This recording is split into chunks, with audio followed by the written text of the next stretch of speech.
पिछली श्रृंखला में हमने देखा या हम जानते हैं कि कवि अकेला है, और जब अकेला व्यक्ति भी रहता है तो वह मौन नहीं रहता है, बल्कि अपने आप में कुछ सोचता रहता है या आसपास की प्राकृतिक वस्तुओं से बातें करता रहता है। तो कवि भी इसी तरह से अकेला है, तो वह आसमान से बातें कर रहा है, गगन से बातें कर रहा है और तरह तरह की बातें सोच रहा है, या कोई भी अकेला व्यक्ति सोचता है। उसी तरह से कवि भी सोच रहा है और कह रहा है कि कहते हैं कि तारे गाते हैं। लोग कहते हैं कि तारे गाते हैं, उन लोगों की भी भाषा होती है, वे आपस में बात करते हैं, लेकिन हम तो उसको सुन नहीं पाते हैं। लेकिन लोग कहते हैं कि तारे गाते हैं, और उनका गाना कौन सुनता है? तो वह स्वर्ग सुनता है। उनके गाने जो हैं, उनकी बातें जो हैं, वह आसमान ही सुनता है, हम नहीं सुन पाते हैं। और हमने तो बस केवल यह देखा है कि तारे गाते भी हैं और तारे रोते भी हैं, यानी कि हर व्यक्ति के जीवन में सुख और दुख दोनों होता है। कवि के कहने का मतलब यही है कि हम उसको समझ पाएं या नहीं समझ पाएं।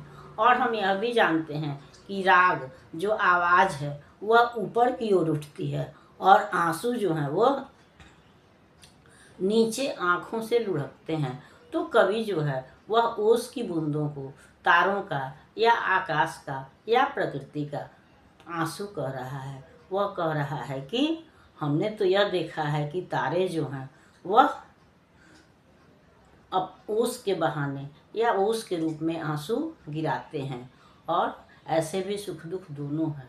तो राग जो है, गीत जो है, खुशी जो है, वह ऊपर की ओर उठती है, दूर तक सुनाई पड़ती है, और जबकि आंसू जो हैं वह चुपचाप नीचे लुढ़क जाते हैं। वैसे भी है कि हम अपने खुशियों को प्रदर्शित करते हैं, खुशियों को लोगों को बताते हैं, या तरह तरह से उत्सव मनाते हैं, लेकिन आंसू हम ज़्यादातर छुप कर ही बहाते हैं। आंसू चुपचाप गिरते हैं, उनको कोई नहीं जानता है। तो कवि भी इसी को बात को अभिव्यक्त कर रहा है कि लोग कहते हैं कि तारे गाते हैं, लेकिन हमने उसको न सुना है और न हम उनको सुन पाते हैं। कहते हैं तारे गाते हैं, सन्नाटा वसुधा पर छाया, नभ में हमने कान लगाया, फिर भी अगणित कंठों का यह राग न हम सुन पाते हैं। कहते हैं तारे गाते हैं, स्वर्ग सुना करता यह गाना, पृथ्वी ने तो बस यह जाना, अगणित उस कणों में तारों के नीरव आंसू आते हैं। कहते हैं तारे गाते हैं, ऊपर देव तले मानवगण, नभ में दोनों गायन रोदन, राग सदा ऊपर को उठता, आंसू नीचे झर जाते हैं। कहते हैं तारे गाते हैं। तो कवि के कहने का मतलब है, या जब तारे होते हैं तो धरती पर क्या होता है?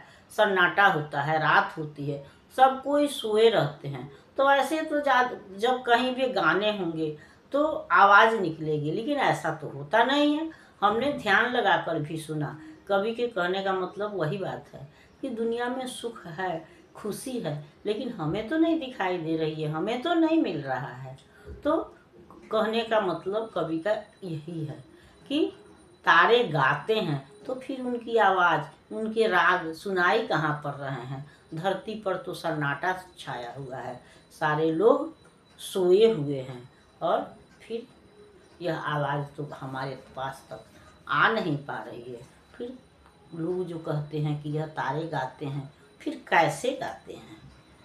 तो उनका गाना जो है वह केवल तारों की आवाज़, तारों की भाषा जो है वह केवल स्वर्ग ही सुन पाता है, क्योंकि पृथ्वी तक उनकी आवाज़ नहीं आती है, बल्कि पृथ्वी के पास क्या आता है?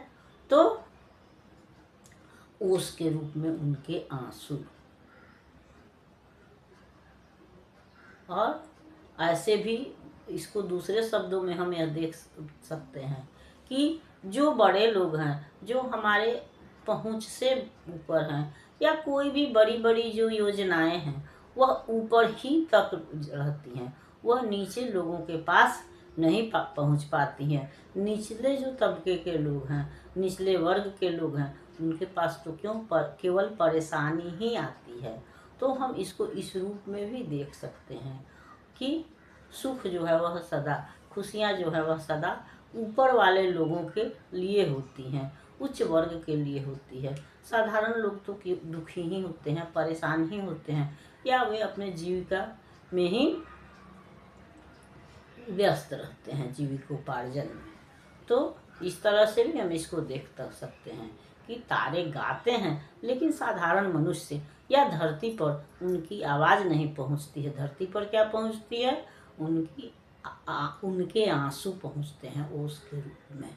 तो फिर वही कवि कहता है कि ऊपर आसमान में देवता हैं और मनुष्य नीचे है। तो राग जो है, खुशी जो है, हंसी जो है, वह आवाज़ जो है वह ऊपर, ध्वनि ऊपर जाती है, और आंसू जो है वह आंसू हमारे आँखों से लुढ़क करके नीचे आते हैं। तो यह सब कोई जानता है कि आवाज़ ऊपर जाती है, ध्वनि ऊपर जाती है, और आंसू नीचे की ओर आते हैं।